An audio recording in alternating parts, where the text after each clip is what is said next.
You are listening to As a Woman, episode 19, Stop the Gossip.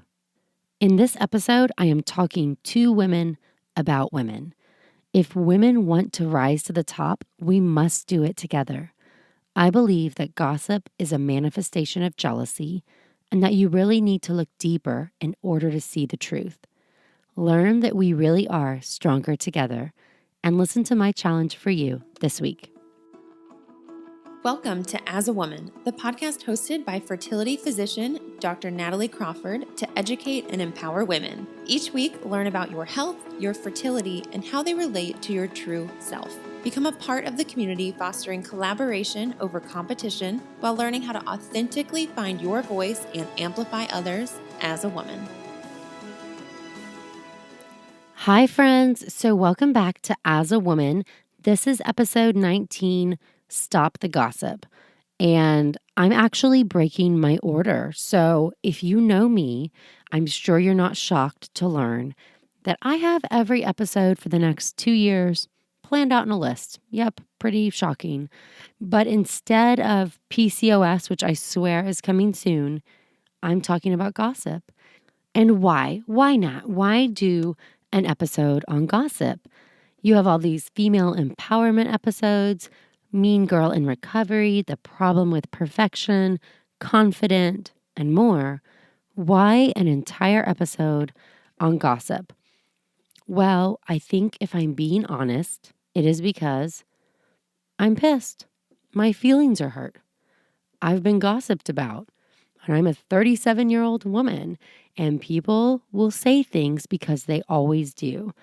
And like any woman who has a very public platform, I'm going to share my thoughts on this to all of you. And so here's where I'm starting. People love connection. I really believe this.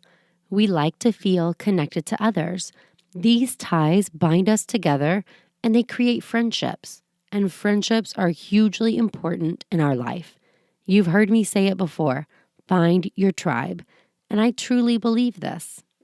I believe in the power of friends who will have your back. I believe in all of you. But here is the thing about gossip. It happens at all levels of our life. And women do it much more than men. It doesn't mean that men don't do it, but on the whole, women tend to do this more. And I think that when women gossip, it hurts the group, it hurts the tribe, it hurts us all. And as women or as girls, we have dealt with gossip our entire lives. As a 5-year-old, a 16-year-old, a 21-year-old, a 30-year-old, a 37-year-old, our entire lives, it is so prevalent that we almost don't give it a second thought because gossip is just a part of life. But why? Let's start there. Why? Why do we gossip about each other? Let's try to understand gossip better and where does this come from? So I think there's typically 3 people involved in gossip. I'm going to call it the gossip triangle. You have the gossiper, the one who is talking about somebody else. You have the receiver, the one who is passively or actively hearing the gossip. And you have the victim, the person being gossiped about. And so the gossiper, this person really is spreading news, but for the most part, it's a rumor, a falsehood, and let's be honest, it's usually fake. The gossiper is spreading fake news. It is so juicy that it can't be real, and that's why it's so intriguing. It's like clickbait. The gossiper wants attention. They want to have a special bond with the receiver, and so they are clickbaiting them with something so interesting. The receiver wants to hear it. They have to hear more. And so why do we do this? I think it is the bond or the secret. The connection between the gossiper and the receiver is strengthened when there's a secret. They have a bond. They now know something that other people don't. And I want to break this down a lot because I really hate this. Let's start again with the gossiper. They actually want attention. They are jealous. Their friendships are lacking. They are willing to break someone else down in order to rise stronger. They are willing to sacrifice the victim Seriously, if you're a gossiper, dear gossiper, you're sacrificing other people for yourself. You're sacrificing their reputation, their confidence, their abilities. You are single-handedly hurting someone in a very passive-aggressive way in order to benefit one single person, yourself. Maybe gossiping makes you closer to the receiver. Maybe it makes you feel better about you, your life, your choices, your relationships. But that is such a selfish thing. And so as you sit here and listen to this, I want you to think, has this been you? Have you ever spread rumors? Maybe you heard a rumor and you spread it on. Maybe you saw or heard something and interpreted it in some way. But have you been the gossiper in any gossip trains? Have you spread the news about someone else before? And I've been in this position. I'm sure every woman listening has done this at some point, but we must stop. And so I'm speaking to myself and I'm speaking to all of you. Shame on us. Shame on all of us. Stop spreading the pseudoscience. Stop spreading the fake news. Stop hurting women. Stop hurting women everywhere. And why? Why are you doing this? What is really to be gained from hurting somebody else? What is the purpose of talking negatively about them? Is helping yourself that much that it's worth sacrificing them? Are you in that much of a need? And if you are in need, I am sorry, but rising to the top, making yourself feel better about your life and your choices and your relationships on the backs of others, it will not get you there. It will not. You will never achieve happiness, success, peace, and more if your foundation is based on tearing others down. And then let's switch gears to the receiver. Maybe you're hearing me right now thinking, well, I'm never spreading the gossip. I mean, Susan, she just comes to me and tells me these things, and it's not my fault that she wants to share with me. And I just listen so I don't spread any of this. So it's okay. I'm not hurting other women. I'm just passively hearing all the things Susan says. I'm calling bullshit on that because let's think about this. If Susan comes to Karen with some gossip, Karen hears it. She's got different options for how she can respond. Maybe she says, "Oh no, I can't believe it. That's crazy. How dare she? Oh, I thought better of her." Or something like that. Karen thinks she hasn't done anything wrong. Susan's the one who spread the gossip, but Susan gets positively reinforced from that response by Karen. And maybe she goes on to tell somebody else and she creates new gossip triangles. And so, no, this is actually a terrible thing. In this situation, Karen, who's receiving the gossip, is an enabler. She's helping propagate the lies. She's helping spread the fake news. And they're a part of the chain. Let's imagine the same situation differently. Let's call a new friend Pam. Let's say that Susan goes to Pam with some gossip. And instead of the response that Karen gave, Pam says, "Susan, stop it. Don't say these things about Tracy. Why are you out to hurt her by sharing things that don't involve you or may not be true?" What happens then? Well, maybe Susan, nothing changes. She goes on to tell more friends because she needs that positive reinforcement. But maybe she doesn't. Maybe Pam's response has stopped the gossip train by making Susan think. Maybe Susan now realizes, what is the point of sharing this? Maybe I am just hurting other people. And I want to take it one step farther. This is my favorite. Maybe Susan comes to Pam with gossip and Pam says, "Oh gosh, Susan, don't say things about Tracy. That would hurt her so bad. I wonder if she's okay. Maybe we should reach out to her. Something might be going on and she probably needs some friends if people are gossiping about her." Boom. Girls, do you hear me? That is goals. Pam number 2 is goals. This is how we do it. This is how you stop the gossip and you refocus on what really matters. People. People are what matter in this life. Our relationships with people, our friendships with people, our connections with people. That is what makes us happy, satisfied, fulfilled, at peace, and loving our life. People do that for us. And so, why do we hurt people? What is the point there? Why do we break others to help ourselves grow? It doesn't really help us. And let's think about the victim.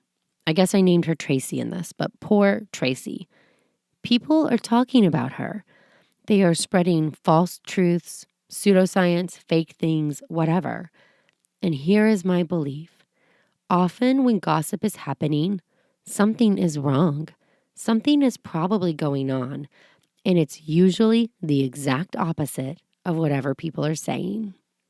And whatever the gossip is, do you really know what is going on behind the scenes?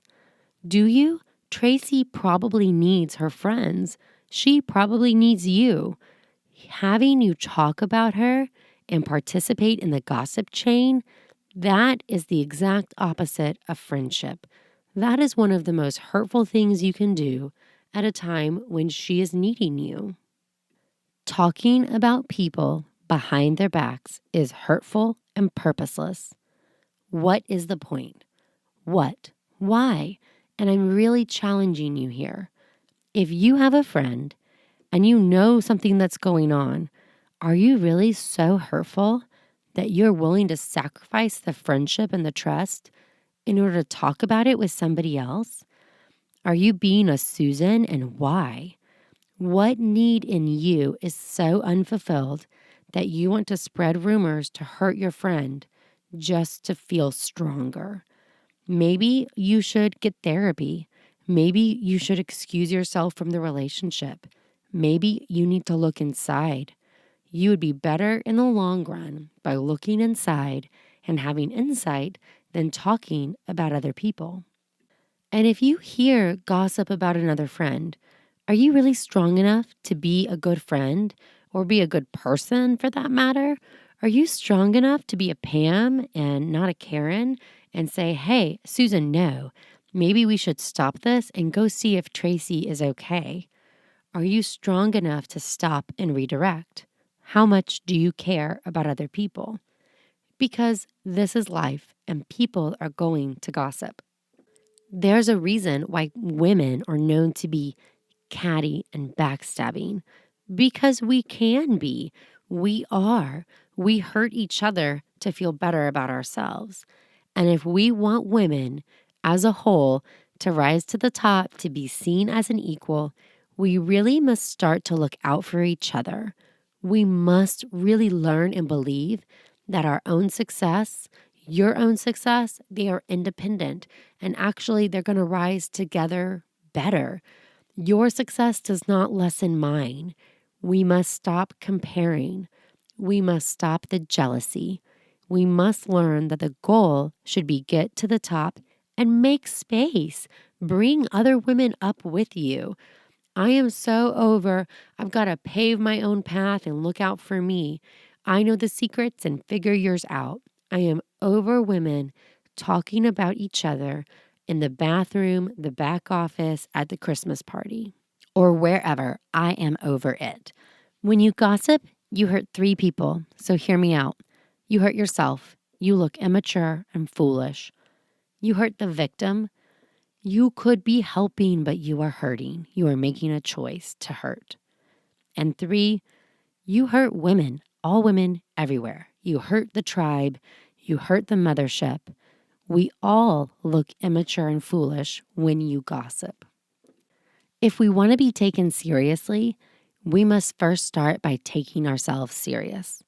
We must start treating others how we want to be treated. And we have to realize that no action is still an action. Silence is an action. And sometimes silence speaks louder than your own voice. So do not think you're exempt from this if you're just a passive listener in the game, that your lack of participating, I'm not spreading the gossip, so I'm okay. that your lack of caring for somebody else, the lack of putting a stop to it, the lack of an intervention is a problem. You are furthering the concept that gossip is okay. You further the idea that it's okay to treat women and other people this way. You are a part of the problem. And a few last thoughts here. Would you act this way if the victim was watching? If a camera was on you? If they were right in front of you? If you were on TV? If this was going to be on the news? Is this how you want to be treated yourself? Do you want Tracy to talk about you this way? Is this how you want people to treat your daughter? Because, friends, we teach the younger generation. Whether we set out to or not, we are role models in everything we do. They learn more from watching how we act, what we say, and what we do than anything else. And this is the lesson we should want to teach our daughters. Care about people. Care about people. Play with everyone on the playground. Say nice things to people.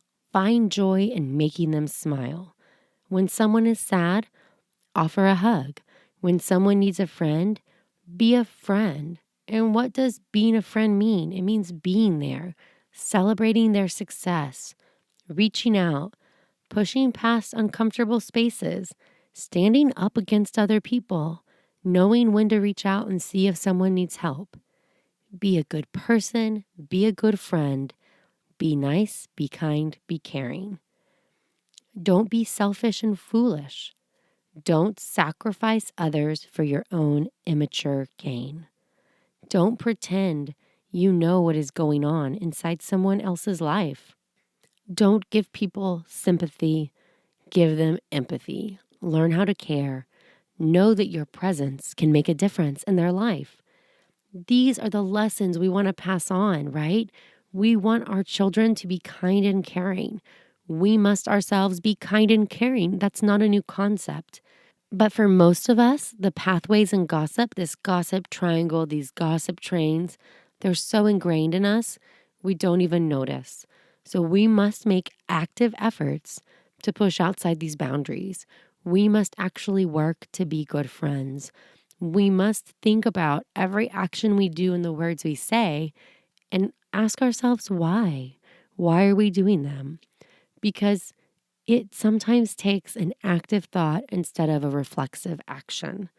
Here is the truth. We will all be in this position. We will always have times where we're the gossiper, the receiver, and the victim, unless we do something about it. How you respond in these roles will define you. Listen, how you respond in these roles will define you. If you find yourself being the gossiper, ask yourself why. Why did I do that? Why did I tell that story? Why did I not stop and just go ask Tracy if she was okay first? Why? Learn to look inside at your own faults. You have them. It is okay. Life is about growth. You can change. Look inside, look to others, but don't keep spreading the news. If you find yourself being the receiver, ask yourself to be better. Be a Pam and not a Karen. Challenge yourself to care about people. Challenge yourself to be brave. Maybe it causes some conflict to stand up to Susan, but it's worth it. Tracy is worth it. Say, I'm going to stop the gossip. I'm going to redirect the question. I am going to care about the victim. And if you find yourself being the victim, ask yourself why. You can make an entire podcast about it like I did, but you can also look inside. Personally, I find that when things really suck in my life, I tend to wall myself off. I don't want to let others in. I don't want to talk about it. I just want to deal with whatever crappy thing is happening. But I know that if I don't let anyone else in, they have no data. People are going to make presumptions. They're probably going to be wrong. But I didn't reach out. I didn't ask for help. I didn't share that I was hurting. I gave people nothing to go with. So you can be mad. You can be pissed. You can have your feelings hurt. You can be all of these things. They're normal reactions. And you probably should be a little bit. But look inside and ask yourself, why can't you ever share your hurt with the people who care about you? Are you withdrawing too much? Do you need to learn to ask for help better? It doesn't mean that gossip, criticizing, name calling, or backstabbing is justified. It is not. But you can stop being the victim by acknowledging the hurt, by asking others for help, allowing them to help you, and start trying to be true to yourself. And so, my challenge for you this week is to apologize, because we've all been on one side of this before. You have been the gossiper, the receiver, and the victim at different points of your life. I know it. And it's never too late for an apology. When I was in my first year of med school, my cousin, who was my age, was terribly burned in a house fire, and he was transferred to the burn unit in Galveston, where I was a med student. And I'm working on a whole episode about this called Lessons from the Burn Unit. That's the working title. But this experience really changed my whole life. Those of you who know, he did not make it after many months in the burn unit, but that's besides the point right now. Before all of this, my med school life was study groups, Grey's Anatomy, dinner parties. I drifted away from some friends during the time when my cousin was in the burn unit, and one girl in particular who I was really close with from the start of med school. And I heard others telling me that she was saying I wasn't much fun anymore or I had changed. Well, truth bomb, I wasn't much fun. She was totally right. And we probably really needed different things at that time. And that's okay. Really, it is natural for people to grow and change. And sometimes they grow apart and they need different things. There's no fault there. But last week, she sent me an apology email. 13 years later, she apologized. Friends, I sobbed. I cried like a baby when I read it because it was simple and sweet, and it meant so much to me all these years later. Because all we really want is to be understood and accepted for who we are. I cried. It was a simple act, and it was so meaningful because little things matter. How we treat people, it matters. And it's never too late to change, to think, or to apologize. And that is my simple challenge for you. Apologize. One sincere apology to somebody you hurt today, yesterday, last week, last month, last year, or 13 years ago. It doesn't matter. It may just take a few minutes, but just give us sorry for when you were in the wrong side of the gossip, when you hurt someone for no reason. And I'm ending this today by asking you to stop and ask yourself, why? Remember that life is about people and you should care about people. I know you do. I know nobody wants to be mean or malicious. But remember that how you treat people matters. Treat them how you want to be treated. Remember that you are talking about people with real emotions and real struggles. Real women who are trying their best. They are succeeding and failing and living, and you play a role in their story. You play a role in their story. You get to decide what role that is. You can be a friend, a caring person, or you can be a gossip, a hurtful person. You are in control. It is up to you. You control your story. You control who you are. Be that person. Be the supporter. Be the friend. Be someone who cares, and stop the gossip. That's it for today. Thank you so much for listening. This is obviously an issue that was weighing heavy on my heart, and that's why I interrupted my regularly scheduled programming to talk about it. I also want to give a little sorry if the acoustics sound off. I'm a little sick, but hopefully it'll be better next week. I also just want to say thank you so much for all your love and support for the As a Woman podcast. Your shares, rates, reviews, it means so much to me. Please keep sending me your topics. I am throwing them into the list of things because I want to make sure that the things you want to hear about are the things we're talking about. Feel free to follow along on my Instagram at nataliecrawfordmd and check out the blog at nataliecrawfordmd.com. In addition, send over any questions you have and get ready. Next week's episode, long awaited, episode 20, PCOS. Have a great one.